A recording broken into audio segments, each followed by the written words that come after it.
On that note, let's have a look at what is on the local scene. Well, we will begin with the president's tour on wealth creation in Wakiso district. Now, President Yoweri Museveni said that poor service delivery in Kampala metropolitan is a result of voters who are hoodwinked by opposition politicians who fail to lobby for their communities. He was addressing metropolitan ghetto youth during a rally at Wampewo in Kasangati Town Council in Wakiso district as he concluded his first day of Wakiso district wealth creation tour. Museveni kicked off the wealth creation tour with meeting 15 groups of metal fabricators and carpenters in Kawanda before meeting Ruze Isaac, one of the parish development model beneficiaries, a resident of Migade in Gombe Town Council.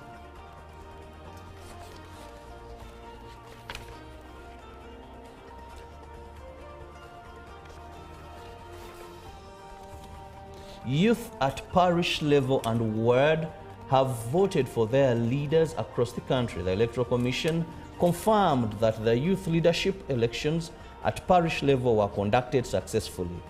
UBC visited several locations where the elections took place. In Mukono district by 9 a.m. election materials had already arrived at the polling center where youth leaders were to be elected. The polling stations included that of The positions included that of chairperson, vice chairperson, secretary, information officer, treasurer, security officer, and among others. At the conclusion of the elections, the National Resistance Movement, NRM, dominated most of the positions. In the 4 parishes that make up Mukono municipality, NRM secured 3. In Kampala city by around 7:30 a.m., youth eligible to participate in the elections had already started arriving at the various polling stations. At Bira Primary School, voters arrived to vote by 7 a.m. only to be informed that the election had ended. As a result, there was some commotion and the election had to be reconducted amidst tight security. However, some participants claimed that the register was not properly followed and that certain candidates were excluded.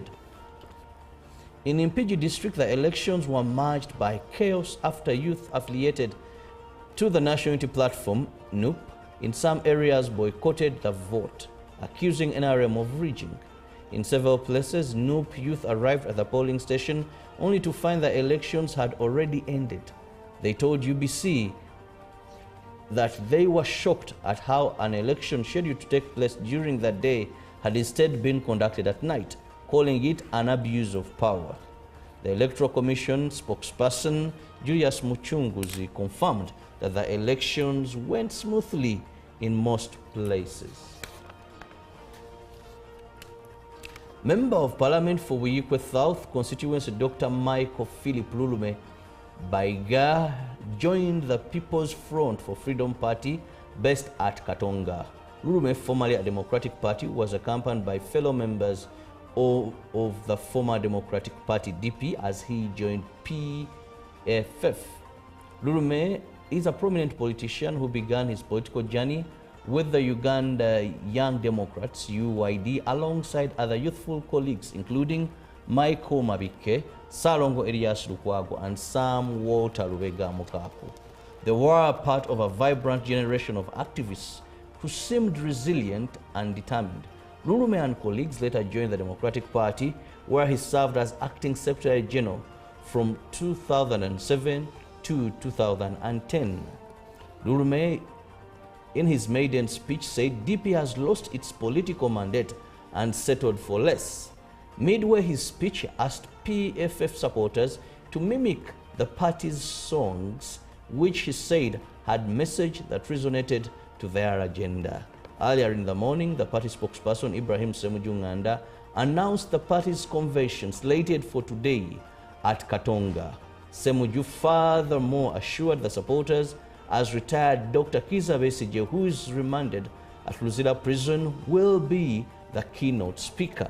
The delegates conference comes after the party was officially issued a certificate of registration on the 5th of June 2025, and by press time, all preparation were underway for today's convention.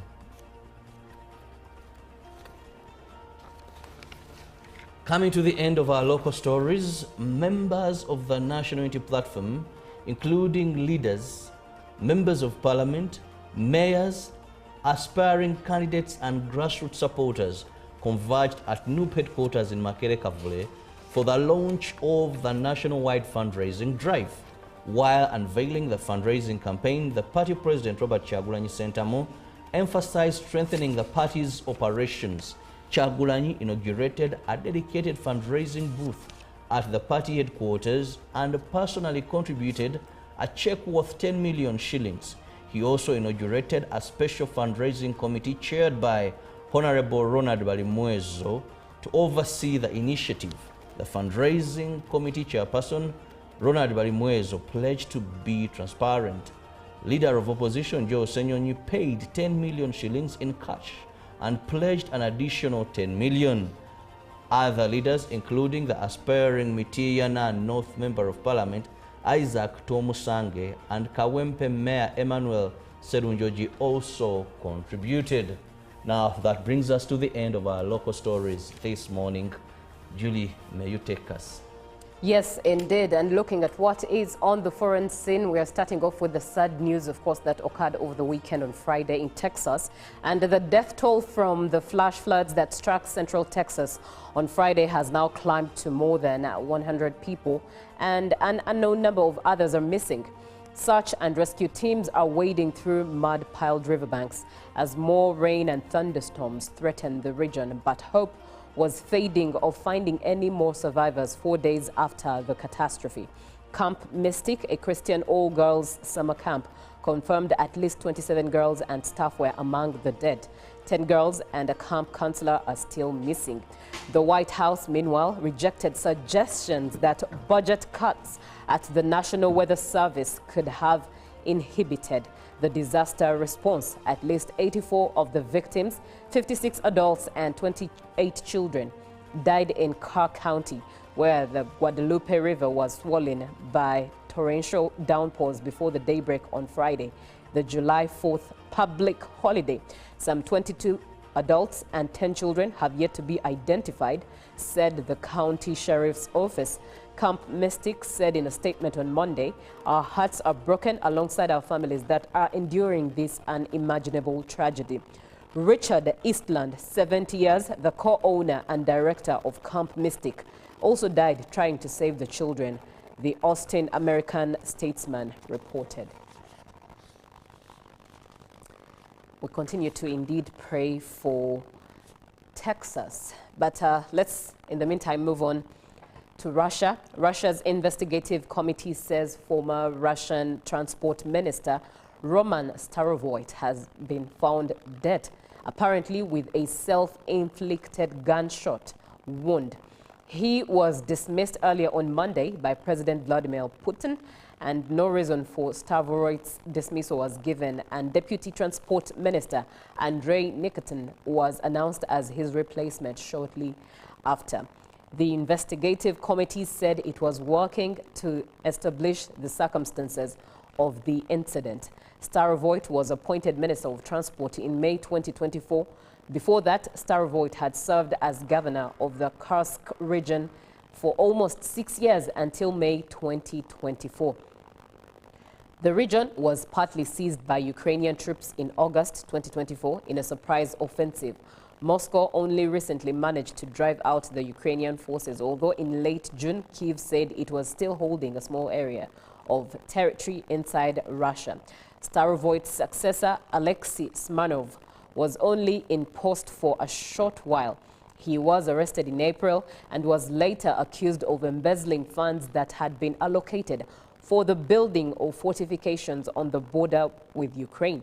According to Russian outlet Kommersant, Starovoyt was about to be brought in as a defendant in the same case. It's unclear when exactly Starovoyt died. The head of State Duma Defense Committee, Andrei Katapolov, told Russian outlet RTVI that his death occurred quite a while ago.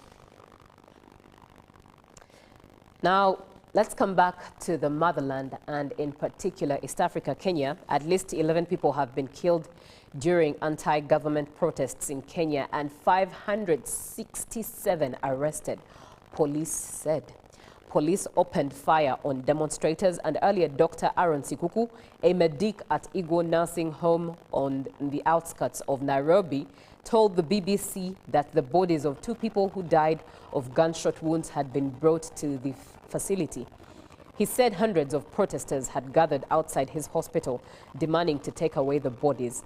The demonstrations mark the 35th anniversary of the historic Saba Saba, meaning 7/7 protests of 7th July 1990, which launched Kenya's push for multi-party democracy.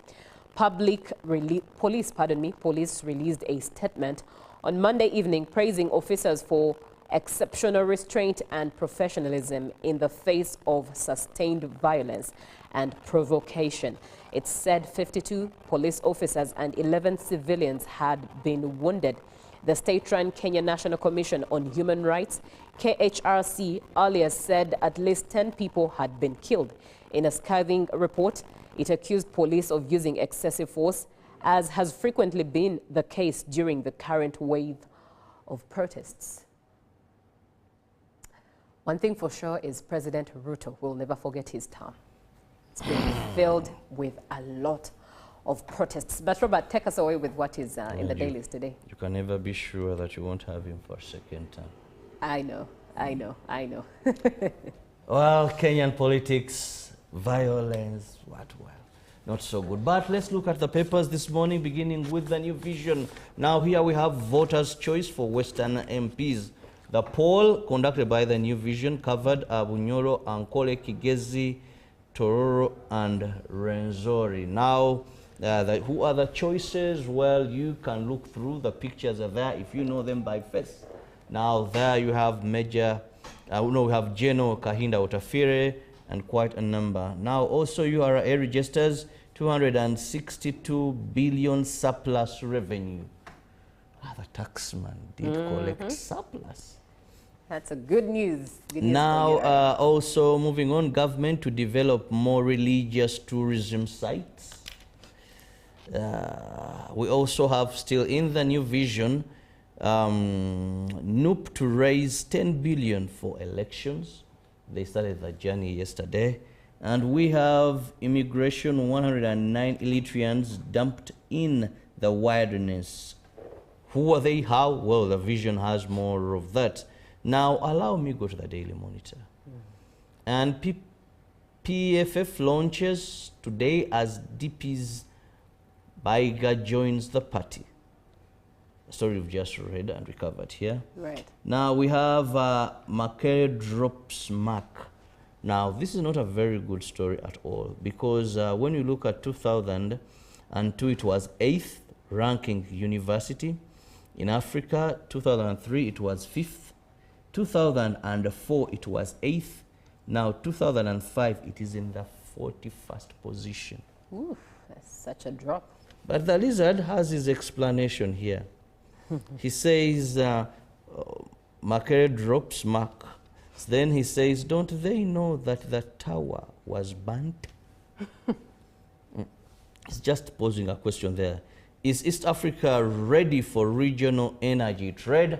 That is a question there in the Daily Monitor. Now we either go by boat, ship, or ferry to Kenya and Tanzania. Well, I'd rather we fly there. It's faster and more cost benefit, if you ask me. But let's look at, first and foremost, what is in Kenya. The Daily Nation, big dive is the headline in the Daily Nation. And of course, there is a picture on the Saba Saba protests in commemoration of the 35th year since the Saba Saba protests took place. Police clear a section of the Nyeri-Nairobi highway in Karatina town that was barricaded by demonstrators during the Saba Saba protests. In the Daily Nation, as a still drop in affected counties, business as usual for Kenyans in many parts of the country, but metropolitan and Mount Kenya counties hit hardest by the protests. Also, death and destruction, 11 people reported dead and tens injured as business premises in some towns are looted and burnt yet again. Police blockades, security agencies seal of Nairobi CBD block roads across the country, inconveniencing travelers and workers. And Raila's prescription, ODM chief condemns police brutality, calls for intergenerational dialogue over burning issues to lead to a referendum.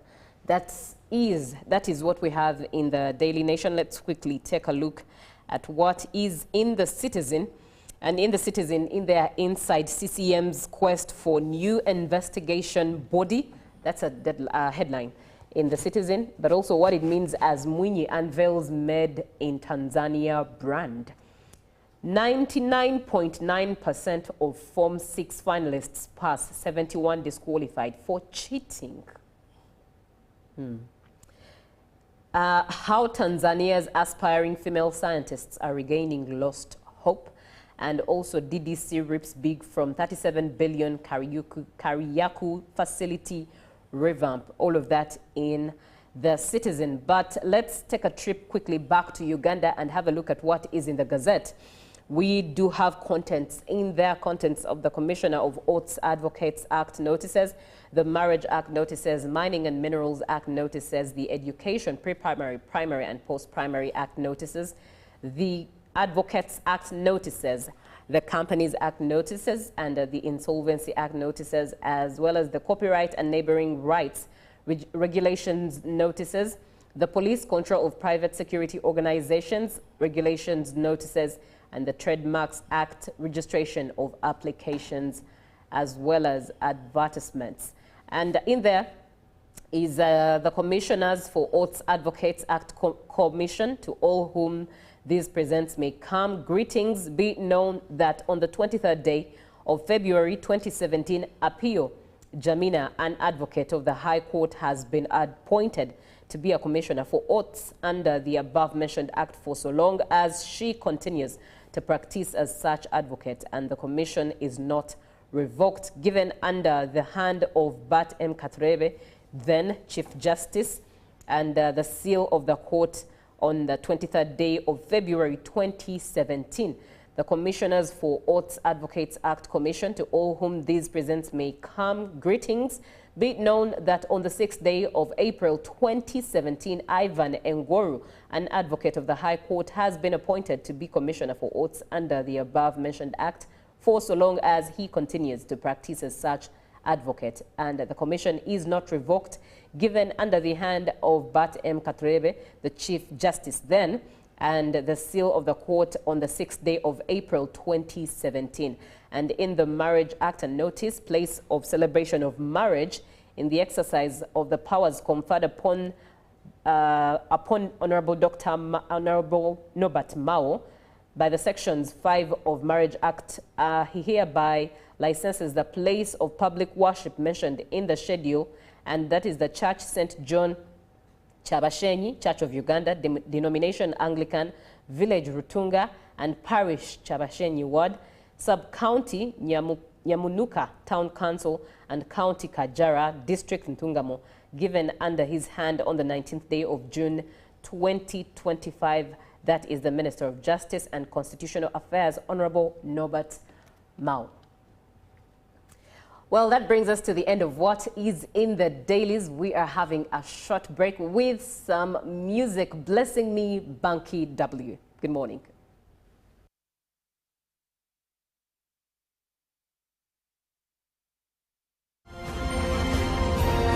Live from UPC Studios in Kampala, this is Good Morning Uganda.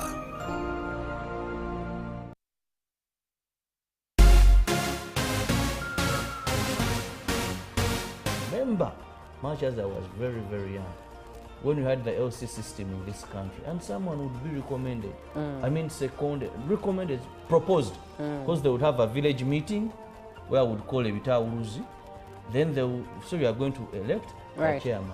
So someone would stand up and say, I nominate Omurangira Katerega, and the man would say, thank you so much for choosing me, but I have a busy schedule, I cannot be able.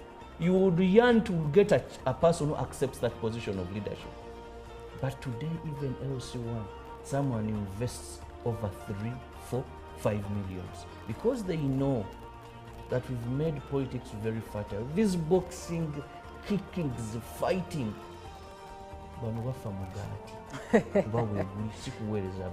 Surely, indeed, the system, I think, of Buganda Kingdom should be borrowed in this matter, where it's all about service and purpose. But on that note, let's have a look at what is on the local scene. Well, we will begin with the president's tour on wealth creation in Wakiso district. Now, President Yoweri Museveni said that poor service delivery in Kampala Metropolitan is a result of voters who are hoodwinked by opposition politicians who fail to lobby for their communities. He was addressing Metropolitan Ghetto youth during a rally at Wampewo in Kasangati Town Council in Wakiso district as he concluded his first day of Wakiso district wealth creation tour. Museveni kicked off the wealth creation tour with meeting 15 groups of metal fabricators and carpenters in Kawanda before meeting Ruze Isaac, one of the parish development model beneficiaries, a resident of Migade in Gombe Town Council.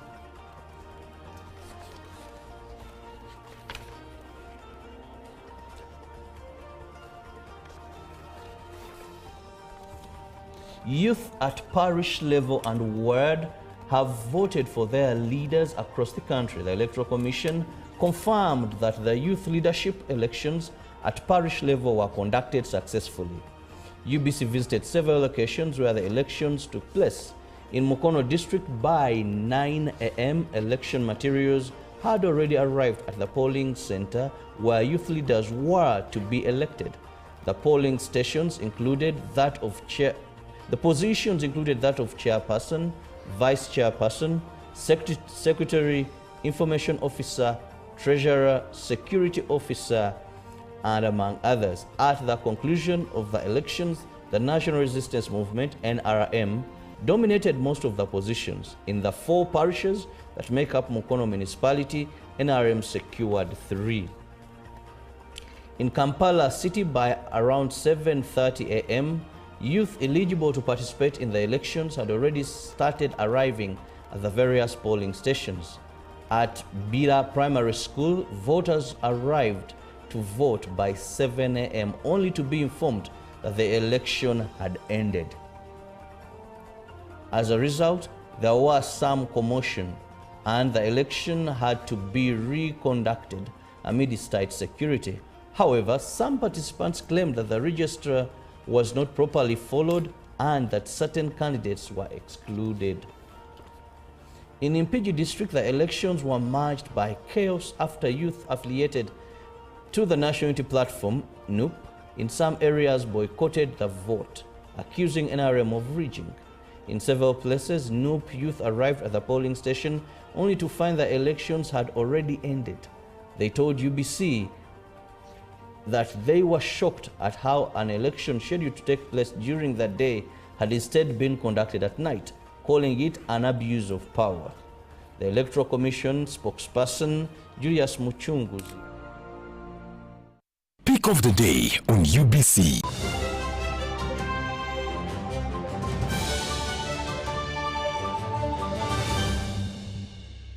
Was brought to you by I'll call you every day, yeah, yo, baby, don't know. You can now get all the Chibuzi out with MTN voice bundles. Call all networks. Kubei Dondoro. Buy a 25-minute voice bundle for only 1,000. Or buy any daily voice bundle of your choice. Dial *100 *21 hash and select daily or use the My MTN app.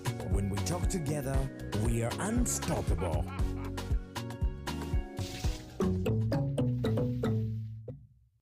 I'd like to thank all our clients, our valued taxpayers, the people that we serve as we collect revenue for building our nation.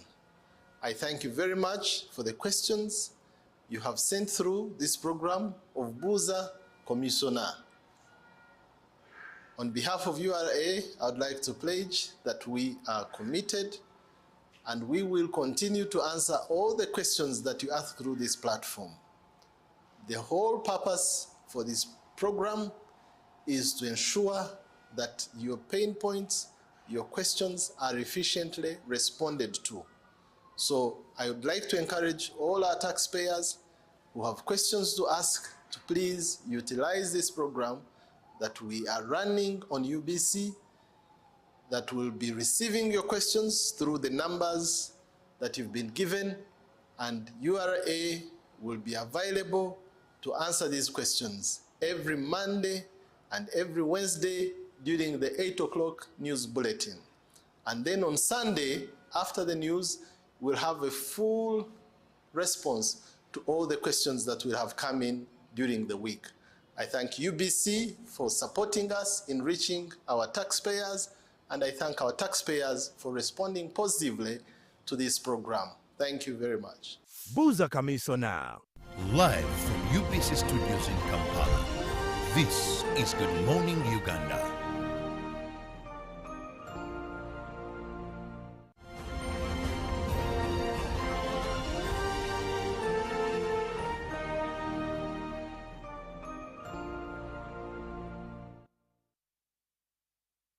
Good morning to you. Thank you so much for being on UBC TV. If you started the show with us, and if you've just joined, you're welcome.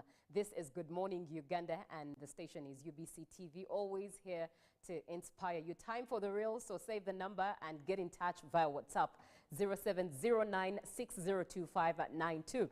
Now, police registered 1,400 more road crashes in the year 2024, and that is about 66.4% increase from the year 2023, and this is according to the Uganda Police Force Annual Crime Report of 2024. Now, not sure what the statistics shall be in 2025, but one thing for sure is that this story is already a statistic. 4 people died on the spot after a Sinotrack registration number UBE617K lost control and rammed into the house, killing 4 family members. It's already a statistic and it's already in there. But looking at more of the statistics and as recorded by the police crime report, especially looking at fatalities, regarding fatalities, the highest number, that is 481, was recorded in August last year, while the lowest was recorded in April last year. That is 365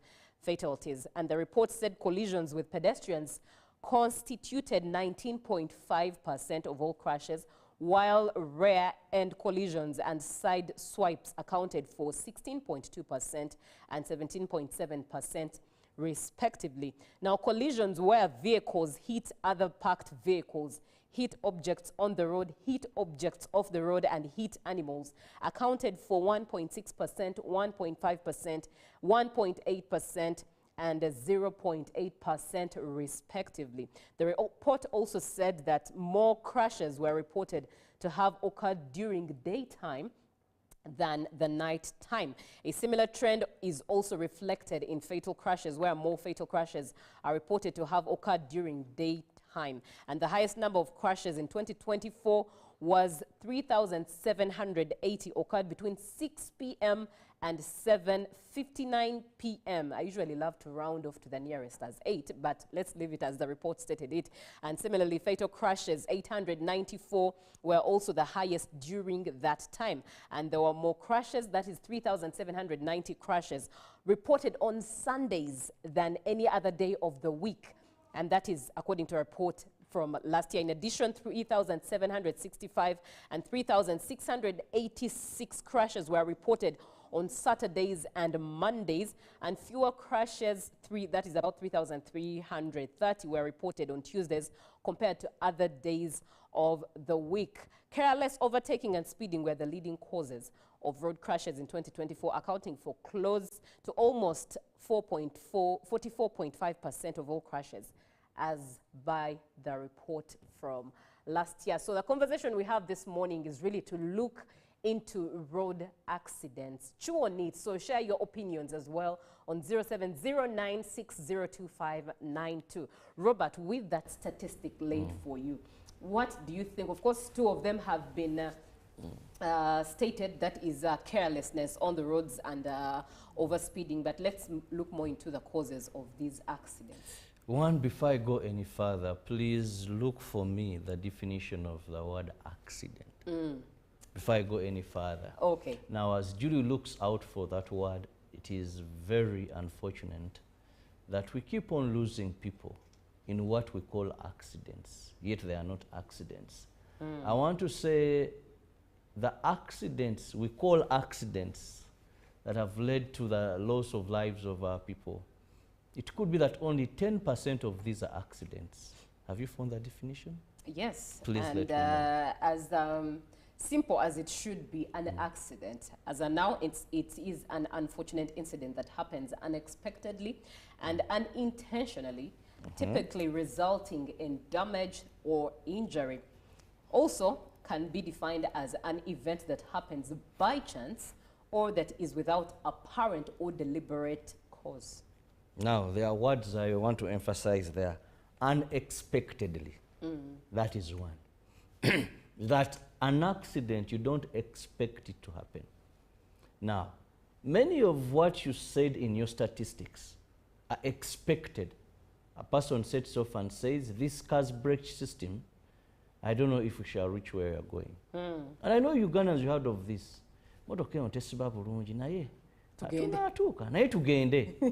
Now, you already expect an accident. Someone drives so fast and is like, the way I'm taking you people, only God knows. But anyway, we shall reach. You're expecting that. The weather is very bad. Your window screen wipers are not that very good. And you're like, I can't see, but we shall move through. It is expected. Now, intentional. There's also the word intentional. Not intentional. Now, here is a person. Recently, I told you how I have been with a friend in Rubaga Hospital. Right. This man almost lost a life. Now, when he went to pick his bike, as I was driving, it's when I noticed, because he didn't get so much damage, but he underwent an operation, the spleen was removed, this hand will never function again, you know. So I get on this bike only to try and brake, and the brakes were not there.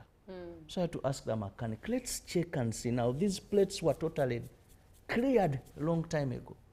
Said, but that day you said I had planned to take you to the mechanic, then I received a phone call, I couldn't drive my car, I had to hurry. He's spent over 23 million in treatment. And he's going to be home for so many months now. Intentional. Intentional, you knew you didn't have brakes. Overspeeding. Now, an accident, the term there is by chance. Why am I using the word chance? That it is a result of just bad luck, chance in a negative way. That maybe, Julie, I'm coming here at work, I'm driving under normal speed, then all of a sudden a tree branch hits me on the head. Maybe the tree, because I don't have any intentions, it was planted along the side, or an electric pole somehow, the wires, you know, or a dog somehow crosses, or, you know, things that I have no hand in. Now those are accidents. But it's very unfortunate that what is happening in Uganda are not accidents when you look at the causes, because statistics show us that every day we lose 14 people on average on our roads, meaning we may lose even more, but not less. 14 people. Today is a new day, but 14 people are going to die on our roads. 14. Now, families are going to weep for those 14 people who are going to die today on road accidents. It's my prayer that you're not part of them. Neither am I. Now, when you're having accidents as a result of DMCs, Julie, there are taxis I see, and I wonder what qualifies a car to be a DMC in Uganda, because they're still on our roads. There are trucks you come across, and you wonder what qualifies them to be a DMC when they're still on our roads. 2, unskilled drivers with automated cars Many Ugandans don't have to go to a driving school. Neither me or you did go, but you have a driving license. And you learned somehow, you managed to learn. Now, they don't know the road furniture, they don't know things. This is a one where there's so much they don't know because they never sat in that class to understand the theory for you to drive. 2, the corruption on our roads. One time I gave you a story how I was taking some cows to the farm. And this is what I discovered, that the truck driver, every time we would reach, he would tell me, "Mpa yesa tu, mpa yetano." And once the police officer would stop us, the only thing he would say, "Oh, how are you?" Then I would see him, and we were off. Now, when you leave corruption, you leave the DMCs, you leave drivers without experience, we go to now the fact that even the people in these vehicles have become very complacent. Right. People are driven as if they're taking cows and someone is not bothered as long as they'll reach to their destination. So these factors, also not forgetting our roads. Some of our roads, yes, when you have so very good roads, accidents will increase. I saw that on Masaka Road. Though some complain that the surface and all that, but when a good road is made in Uganda, or constructed in Uganda, It's a temptation for speed. it's a temptation for speed and more accidents are going to occur. But also when a road is bad, I know many people have driven in our roads. There's a road I usually apply, that is when you reach Machindye, there's a road that slopes and can link you to, we call it from Kalenda up to Kuchigende Salama. So you literally have to dodge this pothole and you find another vehicle coming, it's almost head on. Today, if you're going to Mubende, that road, you will almost feel like carrying the car on top of your head and you walk. So you have to dodge this pothole, you're dodging this other, you're dodging the other. So our roads have a problem with bad roads. So are the good roads, if not a good enough enforcement. So at the end of the day, you're going to find out that 90% of the causes of road accidents in this country are avoidable. And so shouldn't have these accidents. Yes, indeed. Thank you, Robert, for that insight. In fact, the take home is the fact that we call them accidents, yet in a way, if you look at the depths of the matter, they're actually intended. They're not unintended as an accident actually occurs. But on that note, let's look at the enforcement regulations in Uganda. Now, I'm quick to say that Uganda is a country that has very good laws. Everyone says that. Almost in every aspect of life. Right. Now, road safety also does not spare the good regulations. And recently, remember, even we had a launch of new, tougher regulations. Now, where is the challenge? One, the biggest issue we are finding within enforcement is corruption. True.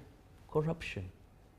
The laws are there, but there's so much corruption in the traffic police department. I've said, and I'll repeat this, in the traffic.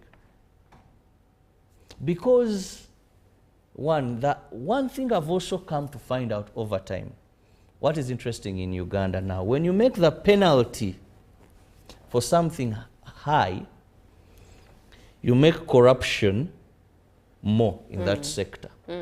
Have you noticed? Yes, yes. People find ways of doing it. If a Ugandan knows that if I get an express penalty ticket, leave another automated which was halted, if you raise it to about 400,000, now a Ugandan is a good mathematician.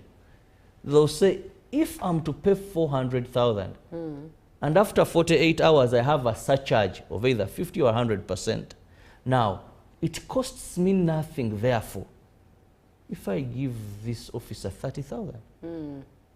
Because mathematically, why wouldn't I give a 30,000 and then go for? But also remember, this officer there also has challenges, and the moral fabric has gone to the dogs of this country to a bigger extent. Now, he's on the road, he stops you, The first thing you're like, yes, officer. Fande, look at your tires, you've been over speeding. Sir, you need your life.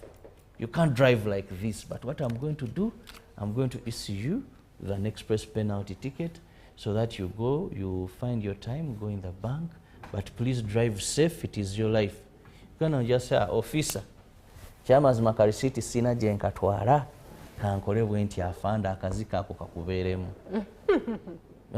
Translated meaning, officer, there is no way I'm going to take that receipt. However, I have a 50,000 note for you. Now that is if he's pipped high ranking, but these others will go to 5,000. Even I've ever seen a bribe of 3,000, because the officer knows that if someone gives you a small monies. Actually, even 1,000. Yeah, if someone gives you like 3,000, they will not go on making noise. But if on a daily, you're able to get about 40 people, each giving you 3,000, simple mathematics, how much is that at the end of the day? You don't charge a lot. 5,000, get your 40 of them.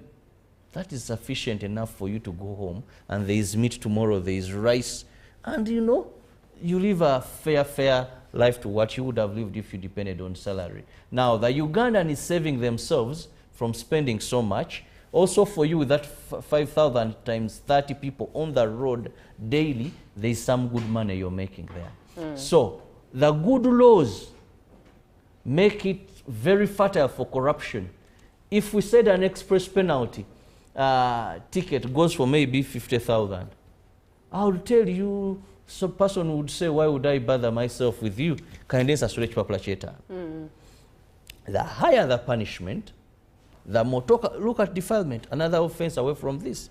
Why do you see that 70 or 80% of the offenders go scot-free? Because the police will tell you, this is life imprisonment, here, and the person hears what they are going to face. Now, this officer tuning you their nose, then they will tell you, but I can talk to the DPC, we can do this, go and find 10 million. Bring it now. Or bring it, and this person should not spend a lot of time. Don't you have what you can send? Don't you have a car, go to Pine? Things like that. So the tougher our laws, it's very unfortunate, we don't benefit from them, because at the end of the day, they just generate and expedite plus increase corruption.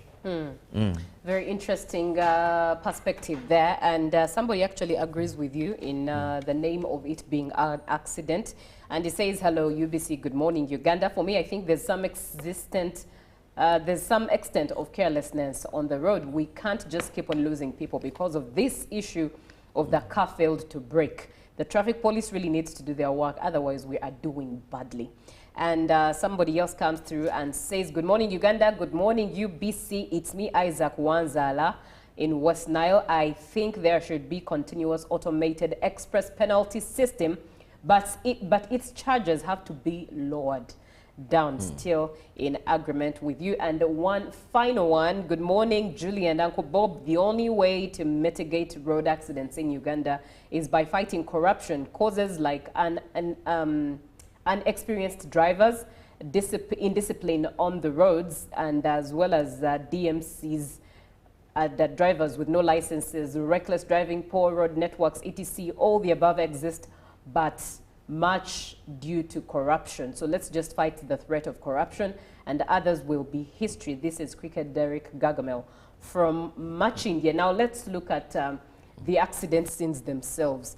Is there any form of training even for citizens in regards to managing the accident scene? Because I think that's blurry. Now here we are going to look at the morals, but also let me first make this announcement, because I've just received the news here. I won't mention the name because the family may not yet be aware. To the bikers community, we've yet again lost another brother. I've just received information. Go to the various platforms. He has died. He died at night. He had an accident. That was last week. I think it was Thursday, where a Sinotrack got a mechanical breakdown. It wasn't removed from the road. And of course, there were about 5 in the queue. So the ones that came earlier were able to sense it because it was at night. They were heading to Luwero. So they were able to dodge it, but they nearly survived. Now, this brother who had been left for a distance was speeding to catch up with colleagues. There was no indication that there was a Sino truck that had gotten a mechanical problem. No reflecting, nothing totally. So he rammed into it. He was rushed to a nearby hospital. The ambulance, they recommended Mulago, and at around 3 a.m., he passed on. So I don't want to break the news before the family and others are aware, but it's very unfortunate. Brother, he goes to join other riders and they're riding in glory. Now, managing the accident scene, here this is where I have the very biggest challenge. Many Ugandans have died who wouldn't have died because of one, poor management of the scenes of accident. First and foremost, Julie, when you get an accident in Uganda today, the first people who are meant to rescue you, save you, are thieves.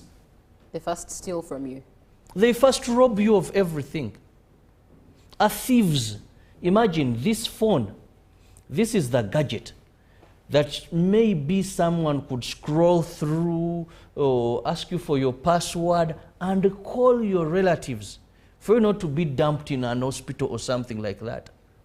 But guess what happens? The first people will steal money from you. They'll steal your communication gadgets. A person will steal a wallet that has all your documentation and run away. Now, that means anyone who would have known and come to your rescue very fast, they have not. Now, second, how we handle the victims in this accident. I don't know if you've ever witnessed. We don't have any professionalism because where the accident occurs, anybody comes. Now, away from those stealing from you, then they get the people and just, just dump them. And no first aid. I don't know how, either we do it at community level, sensitize people that in case of an accident, put a person in this position, if they're not breathing well, perform this, do this. We do not have that. Do we, anyway, you've said we do not have it, but I was going to ask if we have a response team in terms of paramedics. Now, a response team we do not have. And what sometimes also confuses me is most of the accident victims are picked by police. And placed on the patrols. Police patrols, yeah. These pickups. The kabangalis. The kabangalis. Now, if someone has a fracture or a bone threatening to break, automatically it does. We need to have at least every police station to have an ambulance that can take these people, because the distance from the accident scene, I've seen and I've had some accidents, but I've heard where a private ambulance comes, someone gets to know, calls an ambulance, and you're picked by an ambulance. Now, how they tie your body, how you know you're positioned on that stretcher, they lock you up, with belts, then already there is, if it is a very critical condition, there is oxygen, so your lungs are not struggling so much, placed on you, then there is some drips, so that by the time you reach hospital. But today, this is now a person on a police pickup, with our roads, it is another problem. But also, away from the scene, I don't know how we can do this, but most of the private hospitals we go to, I know they're in business, either church-funded, Christian-funded, Muslim-funded. They don't, a patient, however critical you are, payment must first be done. I took a patient to one of the Catholic hospitals. I've said in all faith, these hospitals we are talking about, in all religions, because it's a business entity, much as you have the spiritual element, they don't manufacture these drugs. Now, this person, the brother I've told you who underwent surgery and they removed the spleen because it had burst in the accident, was pouring blood. Now the tummy was moving. So we were told this person must rush to theater within at least 1 hour. But you must first deposit a minimum of 1 million. Now, Before he was touched. before he's taken to theater. Right. But the stomach is bulging and because blood is in there. Now just imagine I call you and I ask you, Judy, where are you? Can you run to this hospital? So-and-so has had an accident. They have evacuated him from the scene, but he told someone, take me to Rubaga when he was still in his senses. Please rush now. Judy, you're just going to rush. You call a colleague. All of us had to rush at the scene. Praise the name of the Lord. We're able to raise that money in that shortest period. And we thank the Lord for the healing hand that our brother is now recovering. But Right. I've had many accident victims. I was an example, and I was rushed to one of the hospitals. Right. And they required about first taking you to a CCT scan, then this, about 800 was required before anything, away from the cleaning of wounds and putting you on a stretcher, was done. Very interesting perspective, and I think for me, the gap that hasn't even been addressed so much, so to speak, is the response rate, the response system, managing the accident scene, but also the hospital response in that moment, in those critical hours. Now, let's bring this conversation to a close, but I'm doing that. We are doing that with your comments, and some of which that have come through. Thanks for the program. Important also to avoid road carnage is that road users should be patient always. Overtaking and overspeeding on top of poor roads is still a challenge. This is Narith Tumwekwase Kasambia Mubende. And Omugagasa Orembo, you say that engudo zisuso kubembye nnyo. And good morning, Uganda. I think careless driving and corruption have led to high accidents because the government has failed to come up with an automated system to mitigate the road accident.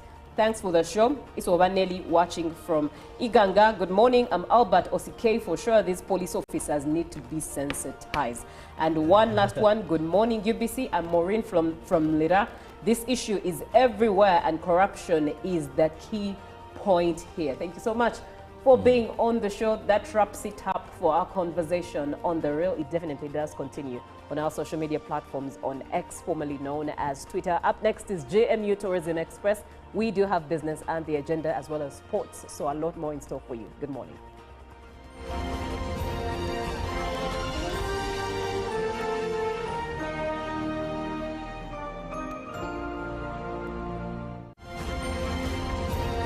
Live from UBC Studios in Kampala, this is Good Morning Uganda. Hello, Kampala, Uganda. In response to the national call of strengthening the traffic security, Good Products Group HGO brand has officially launched the Rider Selection Campaign. Registration is now open. Visit www.riders.hgo.com. Complete your registration now for a chance to win exciting prizes including motorcycles, exclusive HGO gift boxes, and official rider vests, all while promoting safe riding awareness. This is how to participate. Pay the registration fee, invite 3 friends to form a team of 4, and your registration fee will instantly be refunded. Begin your journey of honor today. Don't miss this opportunity. Join the challenge, promote road safety, and become a pioneer rider. For details, visit the official Good Products website at www.hgo.com or call toll free 0800-335-555 or visit our offices at Kingdom Kampala 3rd floor to register now and win prizes worth millions.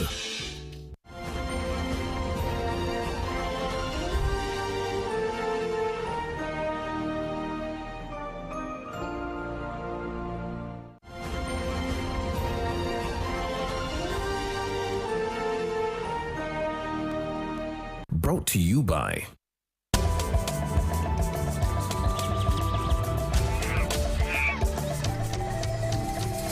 Uniquely Ours. Explore Uganda. Good morning, and once again, thank you for joining us on UBC. We are bringing you a very unique experience under the theme I Am My Culture. We are just on bonfire. You should be wondering why it is the bonfire, not campfire. We are not camping, but bonding. We are going to be learning about the Southwestern culture. And with me is Mr. Joshua, who is going to let us know about who Nyabingi was. I suppose you have heard about her. And we're going to also understand how the Bachiga get to relate who are the Bachiga and so many other people that lie within this particular region. Yes, so Mr. Joshua, our viewers are wondering, why are we seated in the rain with bonfire just before us? How does this relate in culture?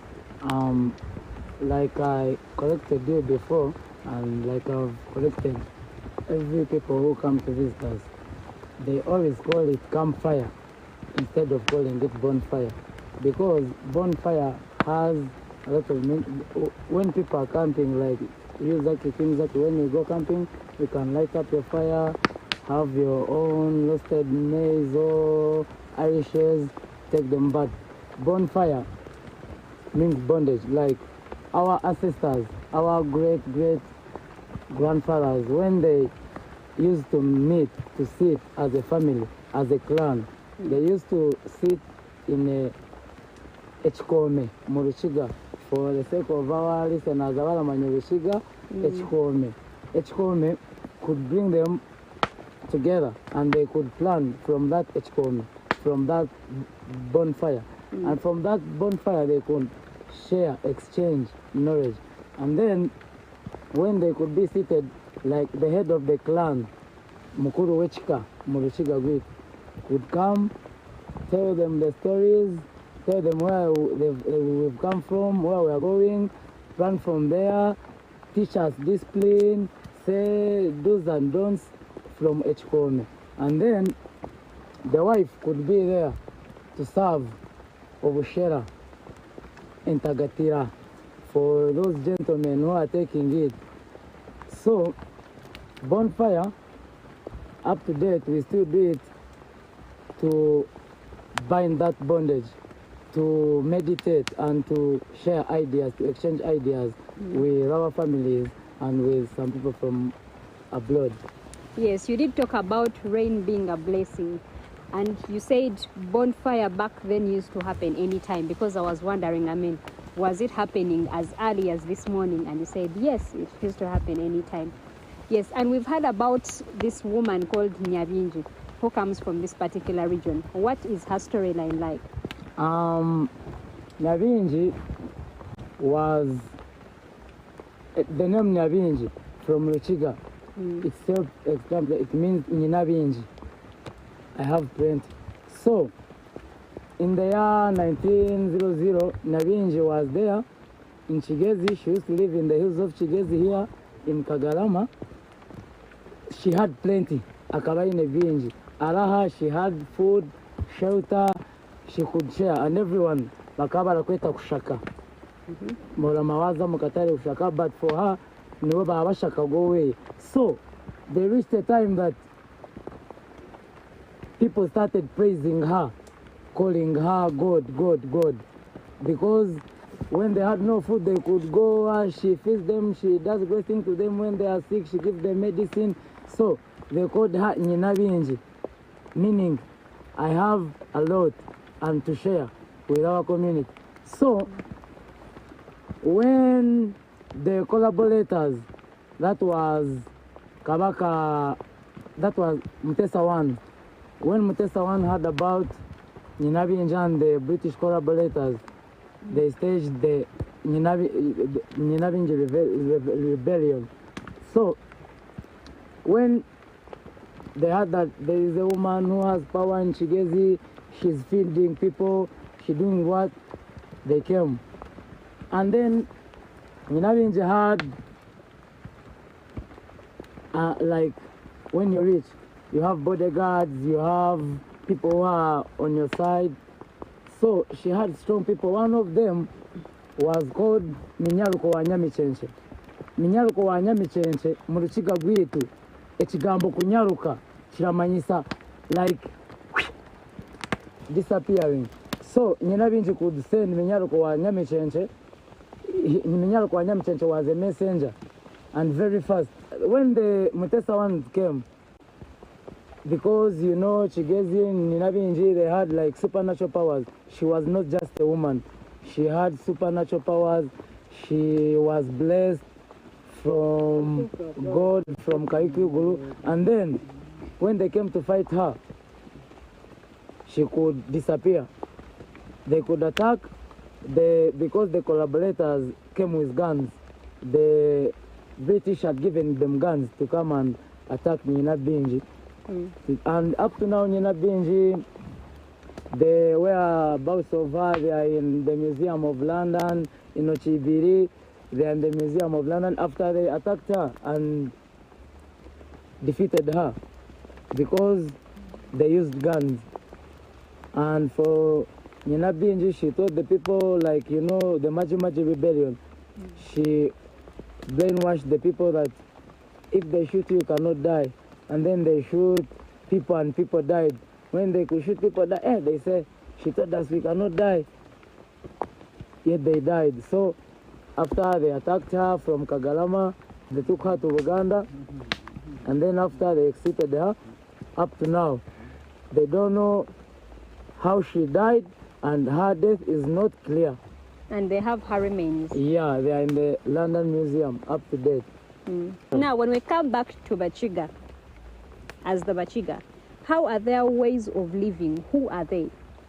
The Bachiga for us, we are believed to have come from Rwanda, just our neighbors from Uganda. Before the partition and scramble of Africa, we had King Chijeli. King Chijeli could move around.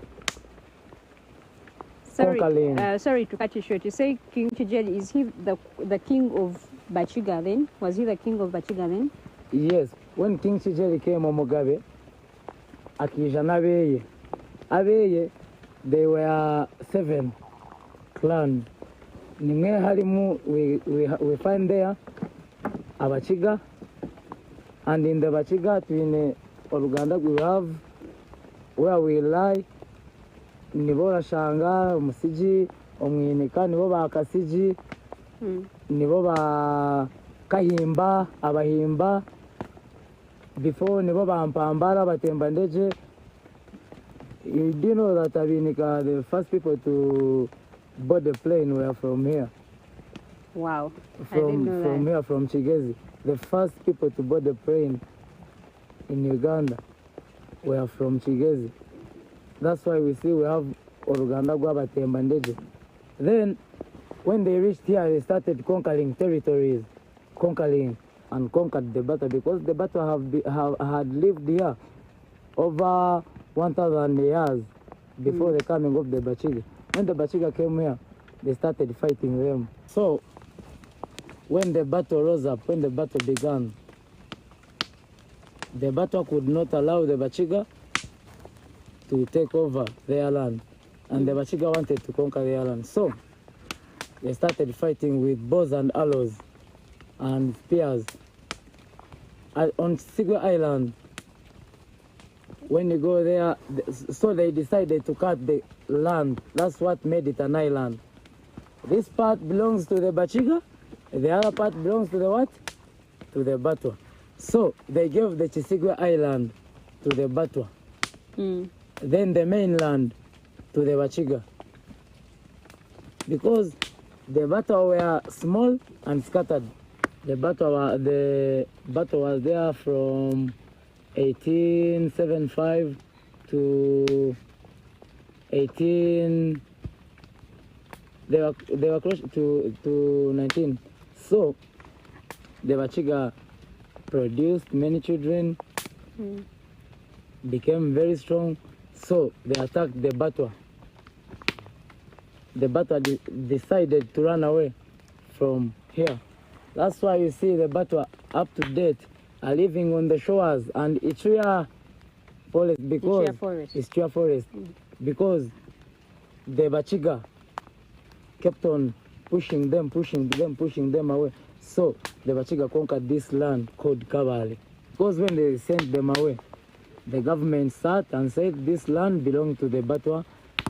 They went to the process, procurement, and then they said, for the Batwa, we have given you this small land, Itria, and here on the shores of Lake Bunyonyi. Place called Nyombe. That's where they are staying up to date. But they stay in the same community with the Bachiga. They live with them. they have intermarried with them. Wow, it's been interesting stories. Of course, while bonding and fire, and with us is the Miss Tourism Southwestern contestants that are also a part of this show that are getting to learn about their culture as they prepare to represent their region on the national stage in regards to promoting tourism and culture. That was it from the Good Morning Uganda Tourism Express. Please stick around. We are still on Good Morning Uganda.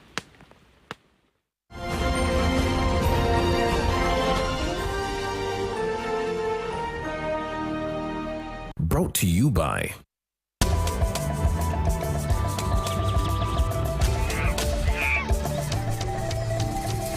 Uniquely Ours. Explore Uganda.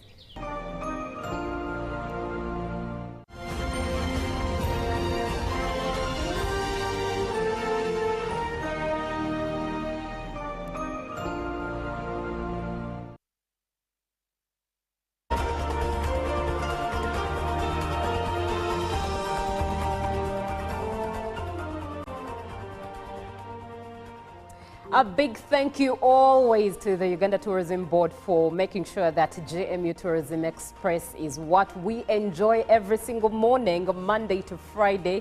And that particular segment has reminded me of my visit to Kisoro when I got to visit the Batwa people. Oh, lovely culture they have, very raw, very raw and original and authentic at that in their ways of living. Love it, love it, love it, love it, and memories indeed. But time for business, GMU Business. My name is Julie Nantaba Mosisi, and we are starting off with Matters Minerals. It was a showcase of Uganda's vast mineral wealth and ambitious energy projects aimed at transforming lives across the country. The Commissioner Mines Department, Agnes Alaba, said the mineral resources drive economic development and industrialization. This was during this year's Africa Public Service Day at Kololo National Independence Grounds. At the heart of their display was Uganda's rich mineral portfolio, from rare earth elements to gold and oil. The ministry emphasized the role of these resources that they play in driving economic development and industrialization.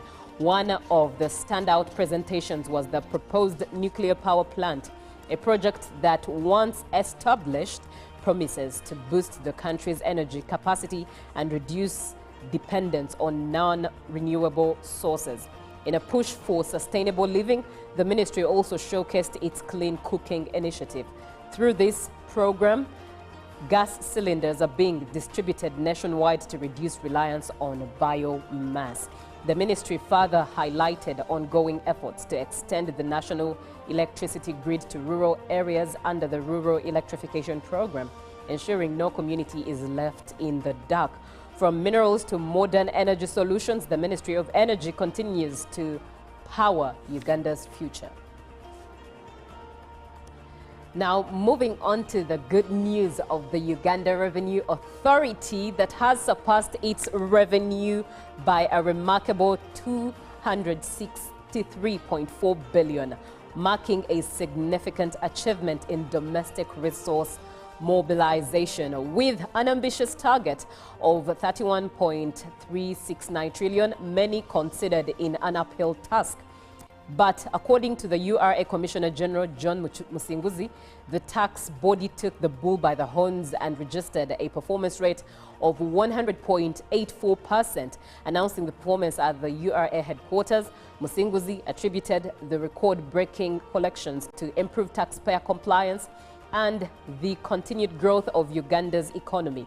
During the 2024-25 financial year, domestic tax collections amounted to 22.1 trillion, translating to 100.6% of the target and resulting in a surplus of 131.7 billion. International trade taxes also posted a surplus, outperforming the collections recorded in the previous financial years. Looking ahead, the URA has set a new revenue target of 36.7 trillion for the 2025-26 financial year, an increase of 5.3 trillion Uganda shillings from the previous year. Now, a Kenya delegation comprising of chief executive officers at Enterprise Leaders is in Uganda for a trade and investment mission to deepen bilateral economic ties. The visit comes at a time when trade between Uganda and Kenya continues on an upward trajectory. Kenya remains Uganda's top strategic trading partner, a leading source of tourists and a major contributor to foreign direct investment. Official statistics indicate Uganda's export earnings to Kenya have risen from $465.49 million in the 2020-21 financial year to $728.05 million in the financial year 2023-24, marking significant progress in bilateral trade. With this steady growth in trade and business, Uganda is committing more resources to infrastructure development to ease cross-border trade.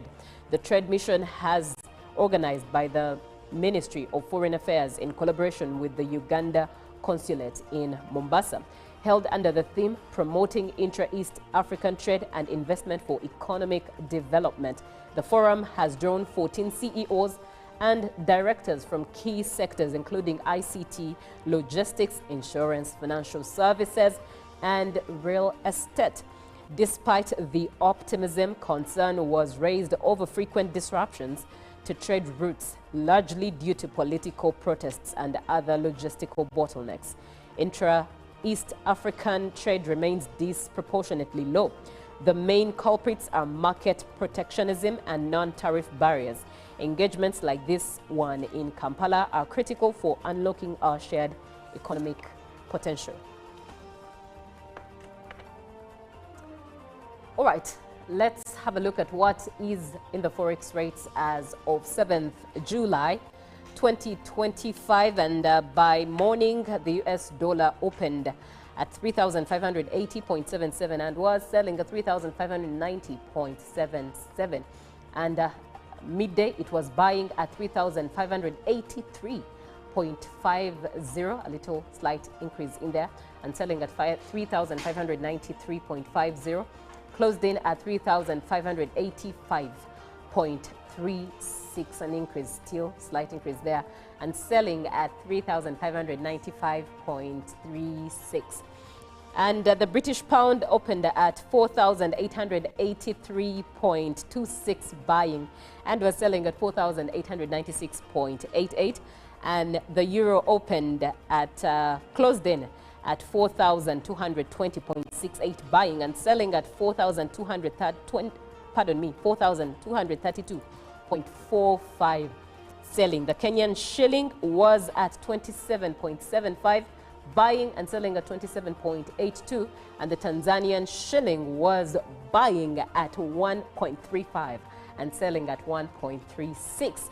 And the South African rand was buying at 202.53 and selling at 203.10. Well, that brings us to the end of GMU business, but Good Morning Uganda does continue. Obviously, we do have the agenda, and looking at the election season and the season of politics, a lot of clashes have been ongoing, especially in regards to the NRM primaries, and it's what we are throwing a light on. Understanding joint campaigns in party primaries. We shall be having Emmanuel Dombo, the NRM spokesperson. So stick around, save the number. You have questions, I know. You have opinions, I know. 0709-602592, and be a part of the show. Good morning, Uganda.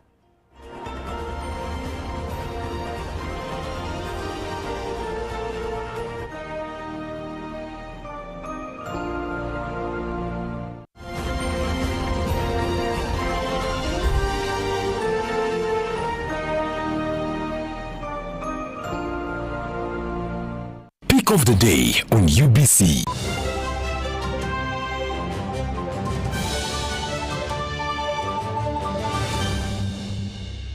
Was brought to you by I'll call you every day, yeah, yo, baby, don't. You can Now get all the chibuzi out with MTN voice bundles. Call all networks Kubei Dondoro. Buy a 25-minute voice bundle for only 1,000 or buy any daily voice bundle of your choice. Dial *100 *21 hash and select daily or use the My MTN app. When we talk together, we are unstoppable.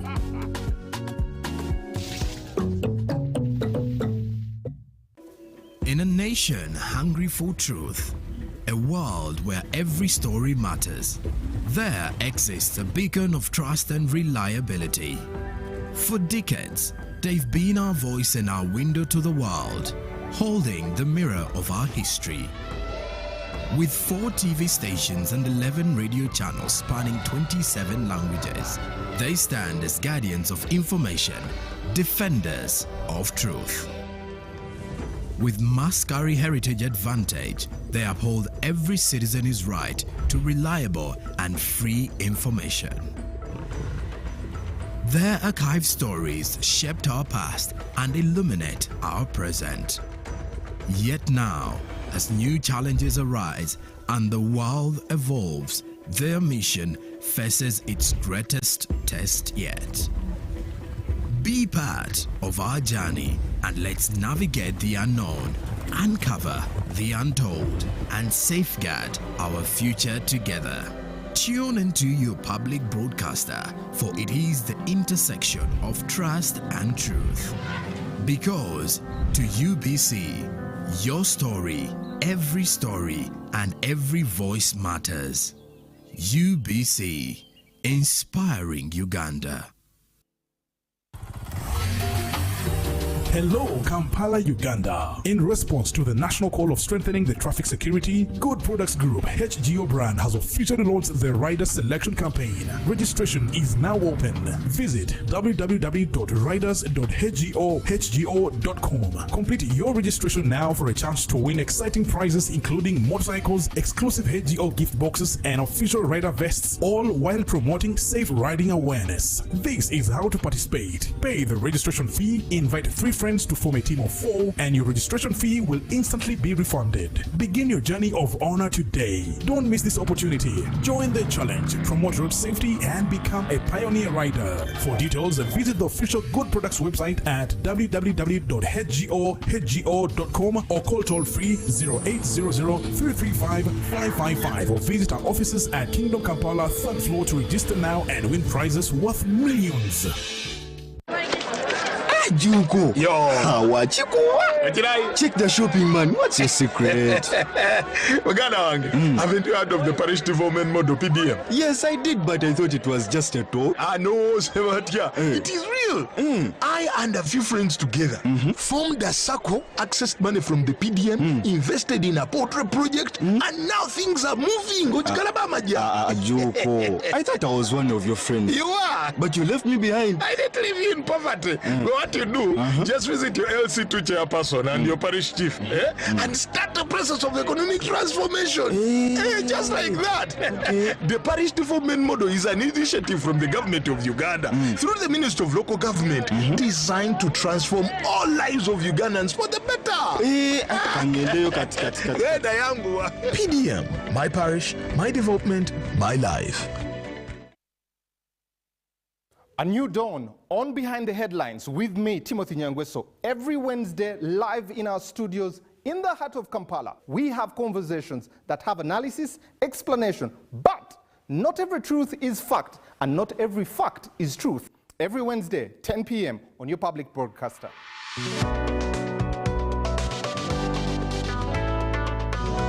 All on your public broadcaster. UBC, inspiring Uganda.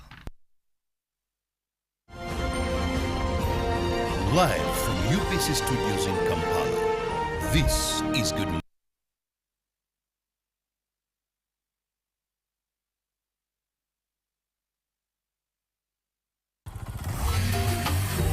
Hello, Kampala, Uganda. In response to the national call of strengthening the traffic security, Good Products Group HGO brand has officially launched the rider selection campaign. Registration is now open.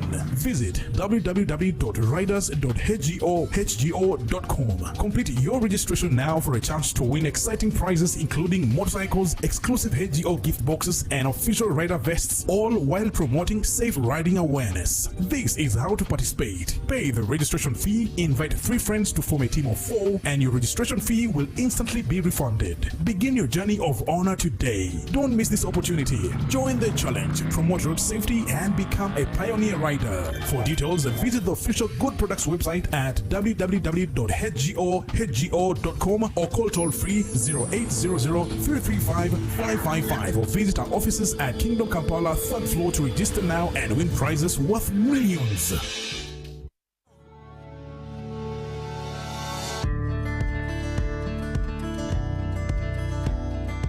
Our program of poverty eradication is a must. We want everybody to be involved. Through the parish development model, Ugandans are starting small but impactful projects to improve their livelihoods. When we give 1 million, we know it's not enough to do many things, but it's a starting point. I'm a PDM beneficiary, a farmer. Your Excellency, I was given 1 million Uganda shillings from Kobil Kawo PDM Circle. Your Excellency, I got 20 bunches from my small piece of land sold, got 400,000, put in the PDM farm, Your Excellency, in the PDM money, Your Excellency, I bought a cow of 1,400,000. In 1 year, 100 families in the parish you get. In 5 years, 500 families would have got. We were the first people to receive money from Nakapiriprit. I received 1 million. I rented 4 acres of land and I was able to harvest 14 bags. So really this 1 million is enabling somebody to start something. Yes, and we don't want to give too much money to one person because we have got very many people to cover. The parish development model empowers the people, focusing on lifting up the masses and creating opportunities that ensure prosperity for all.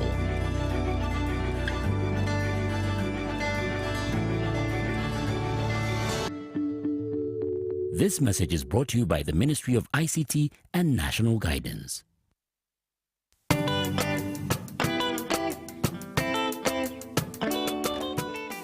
Nsooka okwebaza omukulembeze w'eggwanga okututeekateeka. Twali tetunnaba kuteekebwateekebwa, twafuna okusoomoozebwa nga kungi nnyo.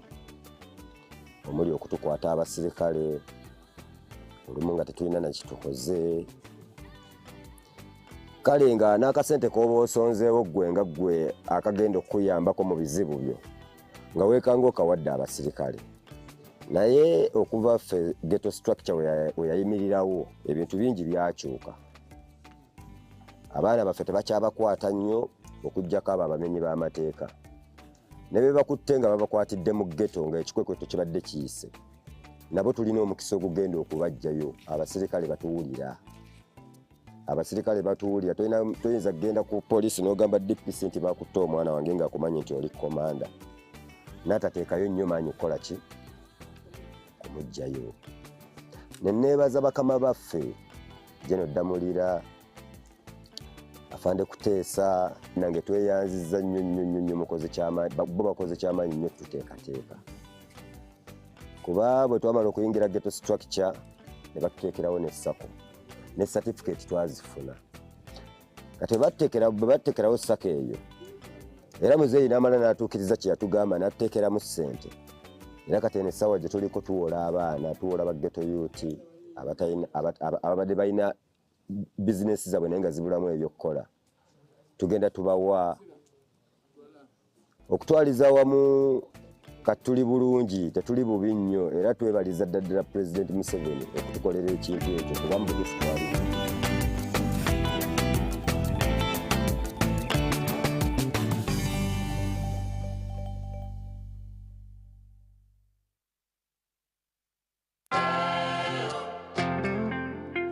Hello, hamjambo. My name is Twea. Welcome to Swahili with Twea. Now, let's continue with basic greetings in Swahili. Tuendelee na salamu za msingi kwa Kiswahili. Hujambo. Hujambo. How are you? Sijambo. Sijambo. I'm fine. Hujambo mwanafunzi. Hujambo mwanafunzi. How are you, student? Sijambo mwalimu. Sijambo mwalimu. I am fine, teacher. Hamjambo. Hamjambo. This also means how are you, but when you are addressing more than one person. And the response is hatujambo. Hatujambo. We are fine. Hamjambo wanafunzi. Hamjambo wanafunzi. How are you, students? Hatujambo mwalimu. Hatujambo mwalimu. We are fine, teacher. Good job. Kazi nzuri. Now you have learnt basic greetings in Swahili. Practice this daily. See you next time on Swahili with Twea. Tutaonana tena.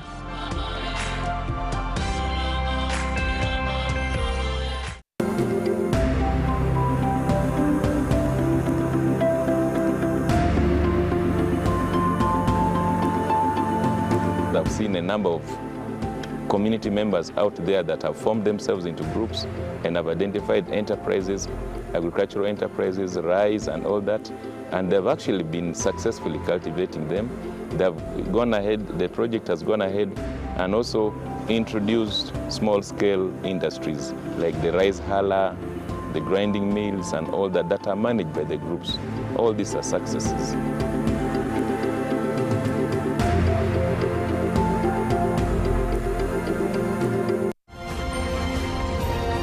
Live from UBC Studios in Kampala, this is Good Morning Uganda.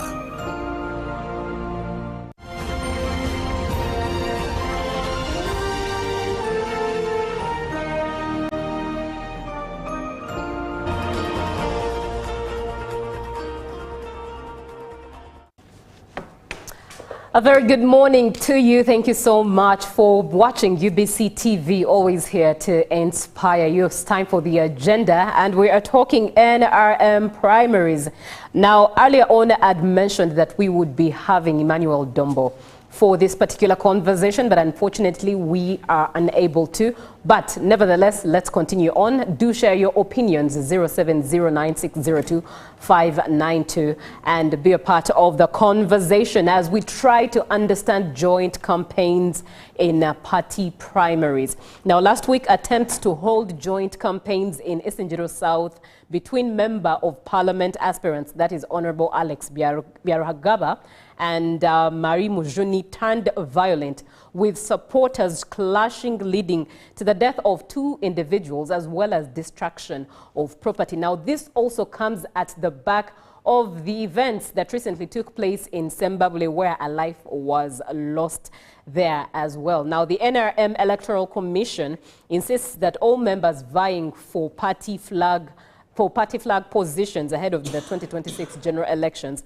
must engage in joint campaigns to ensure fairness and unity. But how realistic is this? And many political analysts have also come out to speak into this matter at how confusing and impossible it is at that. But Robert, let's start off meaning of joint campaigns in your perspective and understanding. What exactly does a joint campaign mean?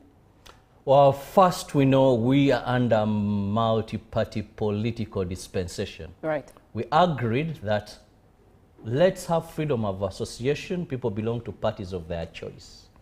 Now, under multi-party dispensation, we have what we call internal democracy. Now, internal democracy means that each party has a way it carries out processes of selecting their leaders. Internally, how NUP, National Unity Platform, will tell you that for them they have a process. It may not be every party member voting and choosing. NRM will tell you, for us, it is democracy in the party. That you're competing for MP, I'm competing for MP, but we need our party ticket. So we go to the electorate who are party members in there, and they choose the best candidate that we give our flag to go and contest with Brother Ratoro of UPC, to go and contest with Ruben of, say, PPF, and that. Now, joint campaigns under the NRM political party. Candidates vying for the same position are meant to hold a rally where they all surface at the same venue and at the same time. So instead of you having a rally, say if you are contesting for Member of Parliament, Kampala Central, now instead of saying that Julie is in Korolo, Robert is at UBC, is at Nachivubo, you know, let's say Robert and Julie are going to have a joint rally, a joint campaign at Kororo. Right. So all of us, your supporters, my supporters, we gather. We articulate issues. And at the end of the day, when the voting process begins, the voters have had a priority and an opportunity to listen to both of us. Your supporters, my supporters, have heard what I can offer, what you can offer. Now they are informed as party members that no, I may be so much interested in Ratoro, but for the good of our party to win that position, because now this is internal, in-house, let me give Julie, because it is an opportunity for you to hear from both. But it is also a sign of unity. You know, we are having politics in our country where people are thinking it's a do or die. Remember the last elections, how NRM party primaries became very violent. Very violent in some places. Now, for you to foster that unity, let's come together. Let's reason each other out. Let's speak to the people who are going to vote us. After all, it is all about who takes the party's flag. That's what they assume. It's not that NRM is going to lose here. No. Here we are saying we have 5 people, we have 4 people. They are coming together. They want 1 seat. So let's see who is the best that is going to tussle it out with what our opponent is going to bring. Here we are not opponents. We are children of the same family. Out there is where there is our political opponent.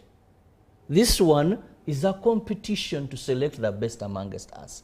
So those are joint campaigns. And those are some of the reasons why I saw Dr. Tango Doi stick to them and ask a question that, you see, if you have 529 constituencies and only 2 is where we are having violence over this, should we sacrifice something that is breeding unity, that is giving our people the opportunity to listen to both aspirants, that is going to help us get the best to tussle it out with our opponent? Should we just forsake that? But of course, there were also diverging views by other people. And in fact, if from that perspective, and that was aired by Dr. Tango Doi, it's more of the no news is good news. If it's good news, it's never talked about. And if it's bad news, then it has to spread like an inferno as to what we are seeing in the current state of affairs. But, hey, somebody actually got in touch and decided to delete their message immediately. I wonder why. But do share your opinion. That is 0709602592. Now, Robert, in your perspective, is this practice of joint campaigns a formal policy of the NRM, or it's just a voluntary strategy that has been adopted by the party? Well, I may not say if it is formal, but as per the boss of elections in NRM, standing and defending it, I want to say it is a formal, not voluntary. Because when I watched Dr. Tango Ndoye speak about it, he said he defended it. And I don't want to believe it is his initiative, but it's the way of doing things in the party. Whether it is pinned on pen and paper, or it is one of the strategies that I can't confirm. And speaking of it being a strategy, what exactly prompted the party to take this route? Because I think in the past years it hasn't been like that. People have been carrying out their individual rallies and convincing the electorate. In fact, some of the political analysts suggest that let the NRM leave people to convince the electorate, give them time, so that the electorate votes based on the time given and the conviction received from a particular individual. But what do you think encouraged the NRM to take this route this time round? One, NRM had a very big challenge of violence amongst its supporters. People would leave this rally, go and attack others. Right. Supporters of another candidate. They would meet along the way and then fight. Now think they're all going to the same destination. Police knows that there's a joint rally here, so security is beefed up. Because when we look at NRM, remember, NRM, unlike the opposition, most or some of its name members are in government. Right. These are people who've just retired, they resigned their seats and joined politics. Or others are serving certain positions. Say, some are ministers. Some are retired generals. Some are in key influential positions. Some have been RDCs, they have just retired, so they have a connection with security. So policing them is a bit hard in reality, in real sense. So you may, if you have 5 vying for an NRM seat, and you're going to have those 5 rallies, you may need so many resources to do that. But if you know that all 5 are coming at a single venue, you know, you can find how you position your human resource. But also a sign of unity and maturity in politics. That, Julie, we must tell Ugandans that we must run away from this do or die. It is either me and me and me or nobody else. Now, when you're brought together and say, we are going to meet at the same ground, human nature has a fact that in your presence, I may behave better and more sensible away from where you are not. And we've seen this. I've seen so many politicians who will be somewhere and attack a colleague because they know he's not there at that particular venue. Right. Incite violence, say everything. But when you meet them with this colleague, they can hardly say so. As many will lash out at His Excellency. But when he's around and given an opportunity, you will see them after some time coming back and saying, we don't know the magnet, the power the man has. And when you meet him. So that is tamed. Because if you're at the same rally, you're not going to lie against me when I'm there. And you will also know this is a lie I can't say. Because my colleague is here, he's listening, he can't speak about it. Hence, that violence or that verbal artillery you would have hearted out that would raise, you know, rage and hunger amongst my supporters to come and attack you at your venue is fought. So in one way, it unites, it avoids the violence, much as we have incidents where violence is. But over a time, I've covered political rallies, and I've seen most of the times where violence stems from is you're at rally X, Chirabo says, no, don't give that one. My competitor here is a man who stole money while he was working with the UBC. He stole money for this, he stole money for that. The man you're talking about, he's a married man but has fathered children. He speaks things against the other. Now remember, we're in the era of communication. Now when this man is at the rally, he gets that information. He also starts, so and so did this. Now the rage among the supporters, when they meet along the way, they hit at each other. Right. Now here, when we are at the same rally, I'm seated there. You're seated here. I'm going to speak, you're going to speak. There may be even a Q&A, you know. So there are certain behavior, certain utterances that won't be there. Then also remember, the security is concentrated in that area. So you also want to show signs of maturity within your supporters. They'll tell you, tame your supporters, because you also want to speak. It's not a one thing that you're in control of everything. So I think those are some of the areas that they looked at, more so demonstrating unity. Right. Because we can only sit together at such a rally when there is some level of unity. Right. I'll either shun coming and say I can't sit with someone that will have a political pinch on your career, on my political agenda. So I may forcefully be there. There are utterances I want to make. I don't want this person to challenge them in front of the people that have come to be part of the rally. So in one way or the other, it was a well thought of, though it has the other side also of the coin. Indeed, and some of the political analysts have been seen stating that, number one, this indeed is intended to create more havoc within the party. And for some, still more political analysts, they shared that this, first and foremost, not everyone is equal. So why would you put two people who have different strengths, different weaknesses at that, and put them together to just expose their inequality to the electorate? But in your view, do you think this benefits the party more or the candidates more? In terms of resources, I don't know who funds the joint campaigns, so each one brings, because we know politics is expensive in this country. Just right from, political rallies, have musicians who is paying who to come and dance and attract people to come. No wonder sometimes I ask myself, then these will come, and I've ever attended a rally where the actual aspirant, we began by some two artists performing.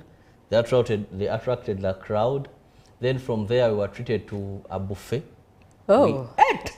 Yes, and drunk. I saw, the drunkards are so common on every rally. Ugandans, by 4 p.m. we have enough drunkards around. Yeah. They were there, we ate, they drank and drank. Now guess what happened? From there, I think his campaigning manager came and said some words. He had friends who are already established politicians, the likes then of Ken Uchams. They came and said a few words. Guess what the aspirant did? I said, no, ra, re, ya, ha, and that was all? They came at the extreme end. The law says by 6 p.m. we must have closed Munda Vidanga Dara. Hey! And that was all. Now me who had gone to cover news, I had nothing to report apart from yeah, hey, and that was the issue. Oh, wow. The campaign was done. And I asked now, what do I file as a story? But also that, I think that also speaks now into the nature of voters that we have, the electorate that we have. And because to be very honest, the man won.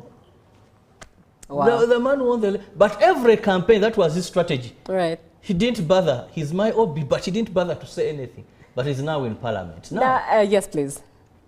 How, for the financial aspect, I'm not sure who funds the joint campaigns. The one that would benefit, if it is the party, it would benefit the party because they are spending less, on maybe if they were to fund, because parties also have an input into the money they give these who are contesting for these positions, though much they are now. Two, for a picture of unity, if they can contain this violence and it doesn't happen again, the party scores.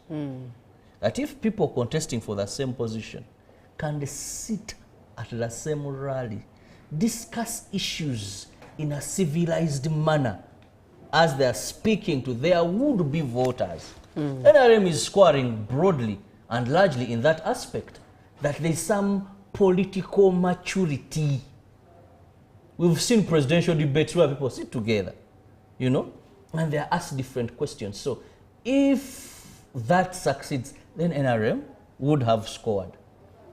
Two, if these joint campaigns are giving all members of the NRM that vote in the internal democracy to select, say, their member of parliament, it has benefited that they are able to listen to each of them their manifesto, but of course a manifesto, if you're under party dispensation, it's the party's manifesto. Yes. Or they are able to listen to the ideas of these people, and those that are politically mature make the right judgment for who is going to tussle it out for the position they are contesting for. Because remember, these joint rallies, these joint campaigns happening in internal democracy. So if Julie, you're contesting, Brother Atoro is contesting, and I'm an NRM member, and I want to know who is the best amongst these two. Right. That we can vote, so that we don't lose Busiro, so that we don't lose Kampala Central. Now, I have an opportunity of listening to both of them at the same time. Then, I vote, I choose wisely. I gauge, I saw this one when he was speaking, the crowd was so much. He had numbers. Okay, this one had popularity, but this one has sense. It is not about popularity, it is about reason.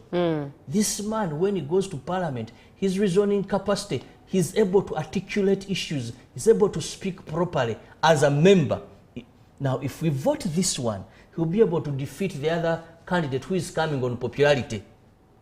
He'll be able to defeat this one. This one has substance.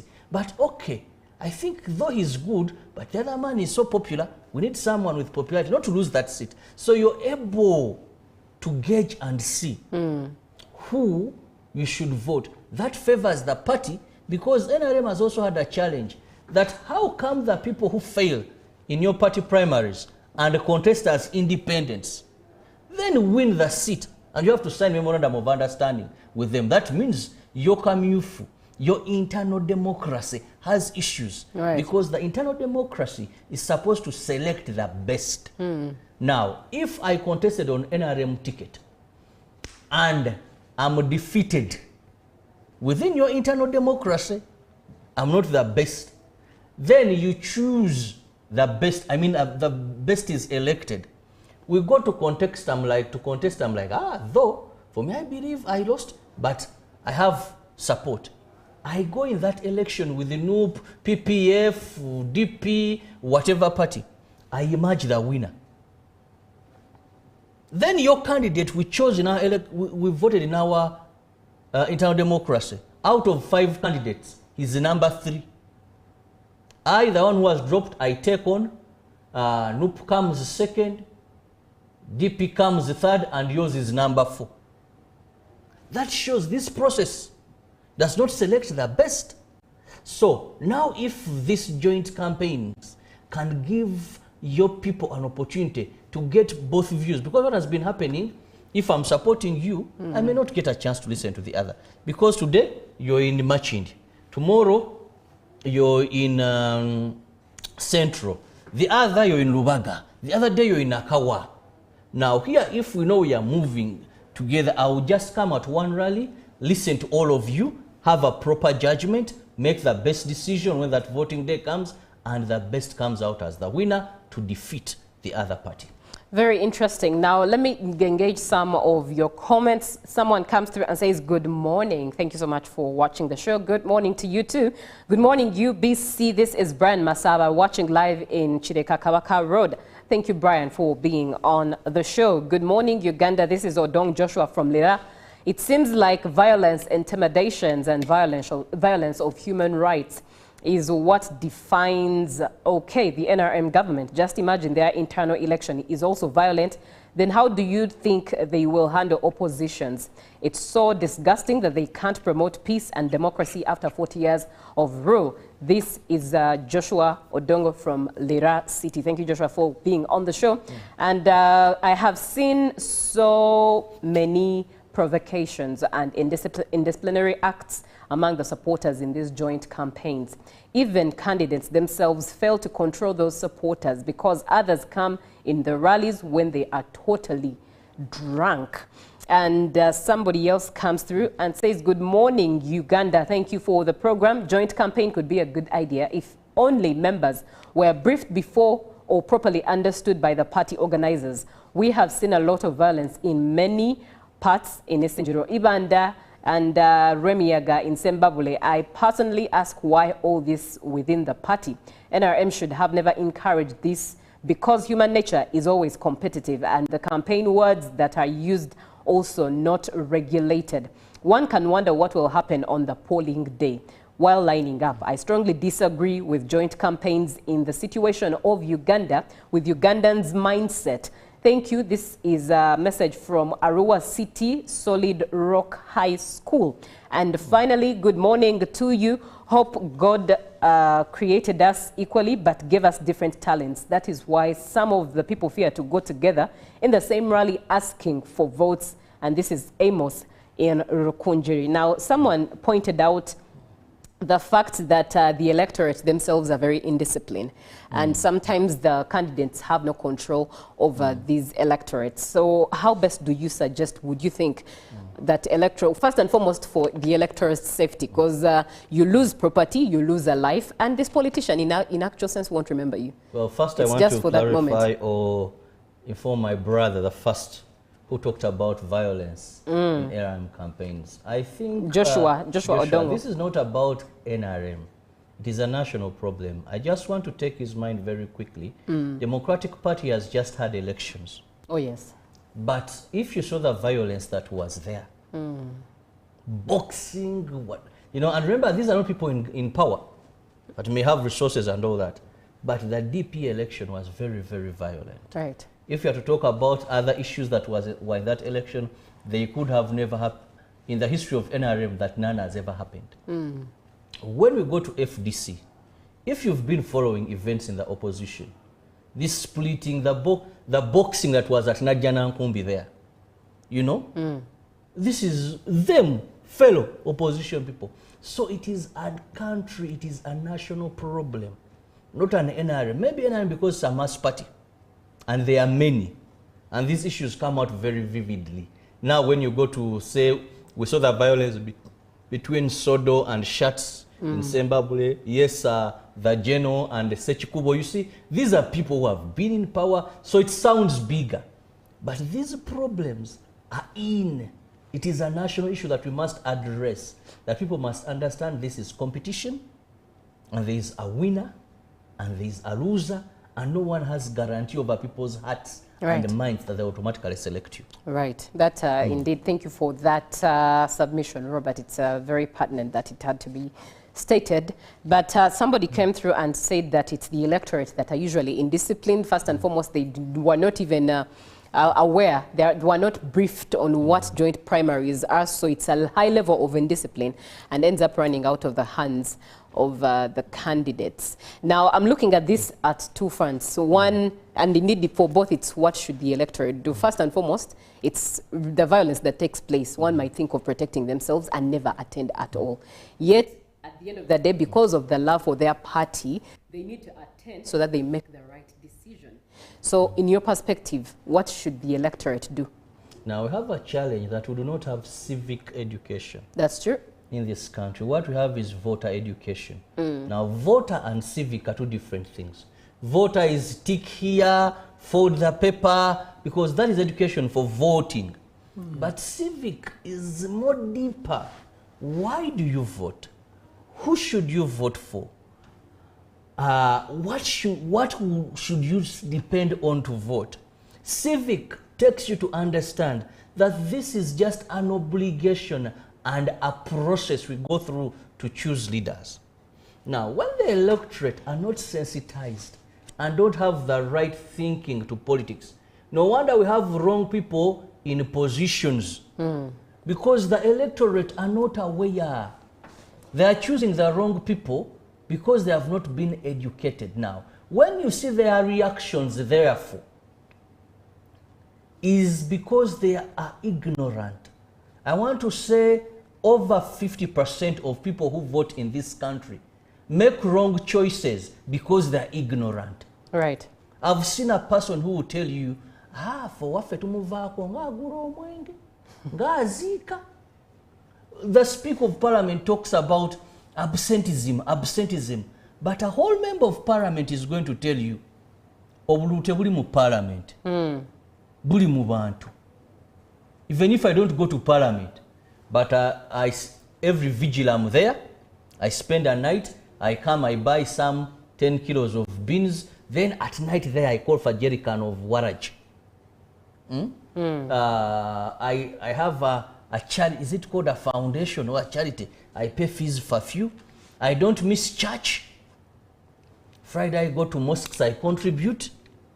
And sitting that MP can be very hard. Right. Now when you come, you're this one regularly debating. My friend, they will tell you utana chat holiday. Tazika. Tutumulaba mukusaba.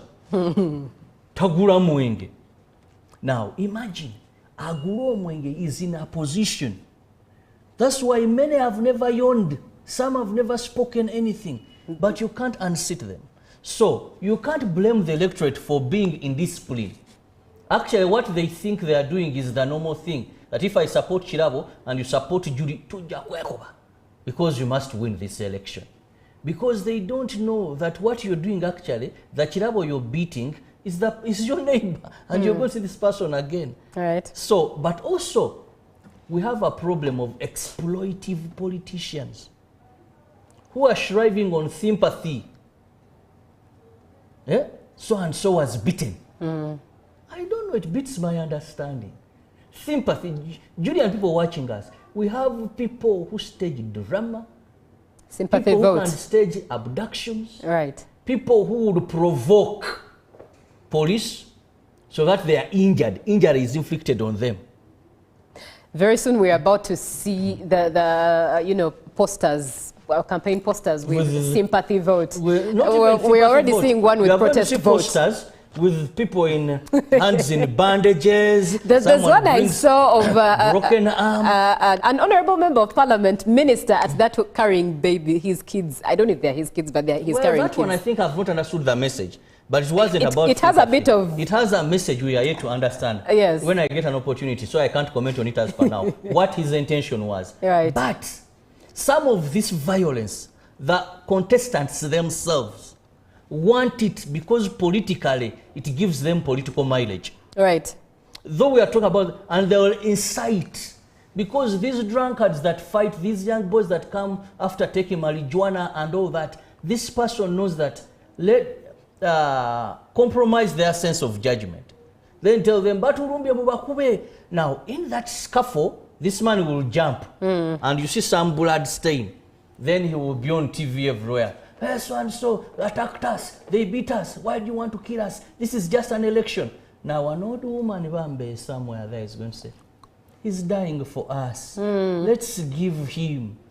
There is an MP who shrived on being beaten. He would provoke being beaten. No wonder one time he was boxed in parliament heavily. He would provoke people even on their seats. Right. So that you get sympathy. Now, let me engage a couple of more of the comments that we have. Good morning, Uganda. I am Alafat watching from Mitiana. Thank you, Alafat, for being on the show. Good morning. I'm Charles Odong from Amuria. I think this is good because it avoids personal attacks among the candidates and gives voters a chance to know candidates' knowledge, not just popularity. I think this should continue for general elections as well. Thank you. Thank you, Charles, for being on the show. Joint campaigns, what a good concept. It has allowed the voters to realistically assess the candidates and has allowed aggrieved voters to air out their concerns to specific candidates. Thank you so much for being on the show. Good morning, team. This is Richard Opio from Agago District. The strategy that NRM has started to let every candidate hold joint campaigns is good, as this helps to reduce violence amongst supporters, allow supporters to judge and make an informed decision, as well as with good on candidates, but as well as candidates with a good manifesto and willing to fulfill his or her promises to voters. Now, Robert, what are your parting shots?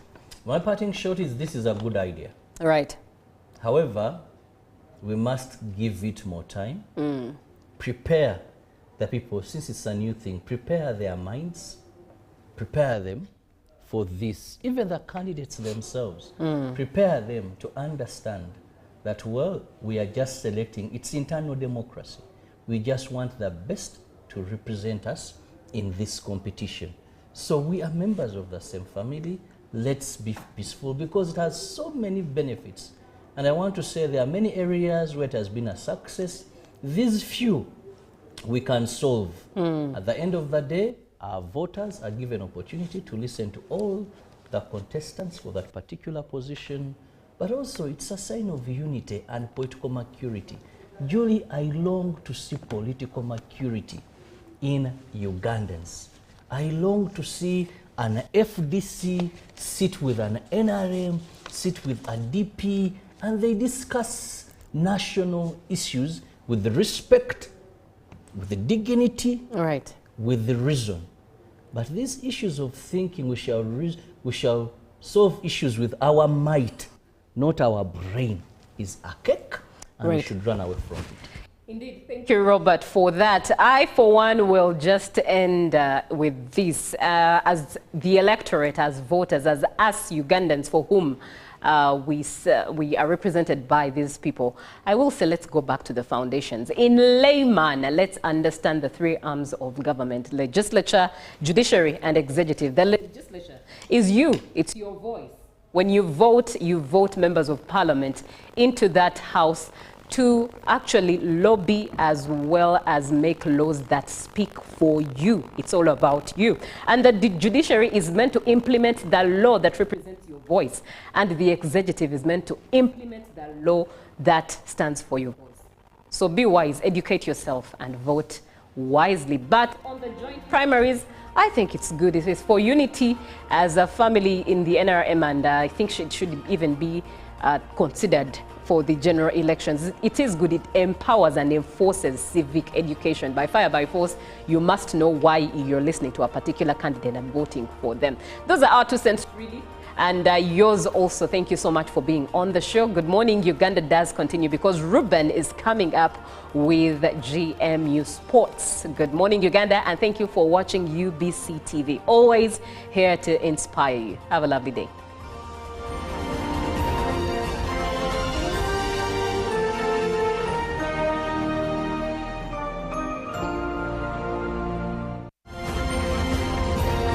Live from UBC Studios in Kampala, this is Good Morning Uganda. A new dawn on Behind the Headlines with me, Timothy Nyangweso. Every Wednesday, live in our studios in the heart of Kampala, we have conversations that have analysis, explanation, but not every truth is fact, and not every fact is truth. Every Wednesday, 10 p.m. on your public broadcaster.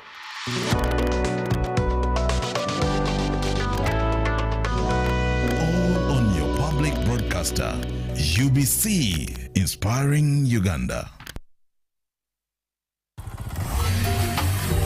Hello, Kampala, Uganda. In response to the national call of strengthening the traffic security, Good Products Group HGO brand has officially launched the Rider Selection Campaign. Registration is now open. Visit www.riders.hgo.com. Complete your registration now for a chance to win exciting prizes including motorcycles, exclusive HGO gift boxes, and official rider vests, all while promoting safe riding awareness. This is how to participate. Pay the registration fee, invite 3 friends to form a team of 4, and your registration fee will instantly be refunded. Begin your journey of honor today. Don't miss this opportunity. Join the challenge, promote road safety, and become a pioneer rider. For details, visit the official Good Products website at www.hgo.com or call toll-free 0800-335-555 or visit our offices at Kingdom Kampala 3rd floor to register now and win prizes worth millions. Juko. Yo. Check the shopping, man. What's your secret? Haven't you heard of the parish development model PDM? Yes, I did, but I thought it was just a talk. No, Sebatia. It is real. I and a few friends together formed a circle, accessed money from the PDM, invested in a portrait project, and now things are moving. Juko. I thought I was one of your friends. You are. But you left me behind. I didn't leave you in poverty. What you do, just visit your LC2 chairperson and your parish chief.